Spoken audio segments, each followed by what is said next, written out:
It was Christmas time in 2010. I started noticing symptoms of not feeling well, feeling tired, fatigued, and get a shorter breath. So I went to the cardiologist thinking I would be told that, you're turning 40, out of shape, you need to get into shape. And he did testing at the office, and he felt that there was more involved. And so it started kind of a whirlwind of testing. And it was determined at that time I had viral, non-ischemic viral cardiomyopathy. Within a week, I was actually implanted with a defibrillator pacemaker. In 2014, due to my heart condition, I actually threw a blood clot and caused a stroke.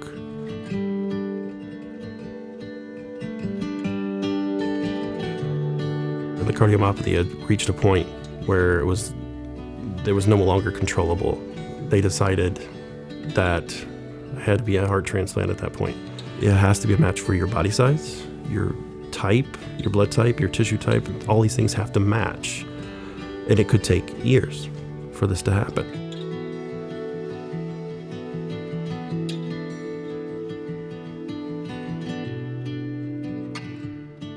Even though I was on the LVAD and with the pump, I was still continuing to decline because my heart was still getting weaker.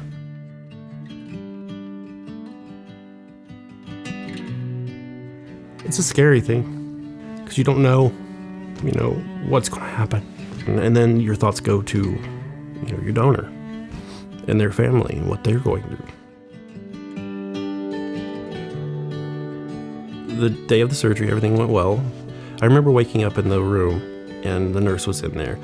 And I remember hearing my heartbeat in my ears the first time. And for the longest time, I hadn't. It was a very strong beat. And I know something I take for granted usually, but after you wake up, you hear it and you can feel it. And it's amazing. And I remember thinking, everything's going to be fine. I think everything will be fine. I'll never forget it. I walked into that room and he looked up to me and he had to smile and he had his color, and it was my dean. It was the old dean. And I just started crying because throughout the whole process, this was the first time when I just felt like that weight had been lifted off my shoulders and the cares and the worries. And I felt for the first time in my heart that he was going to be okay. We were at the hospital for 42 days. I never left his side. I proposed to him when we had our Christmas, once he got out of the hospital.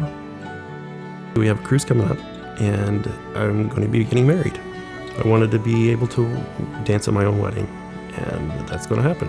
My partner, David, he was keeping me going, keeping me pushing through this process, and giving me the courage to push through.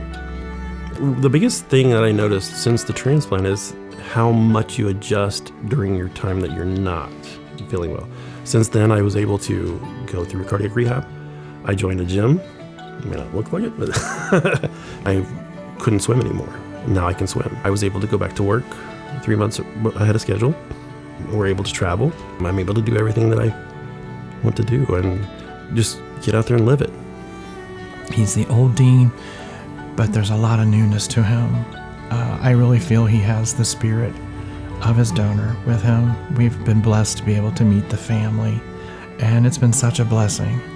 We just look forward to a lot more time spent together and a great life.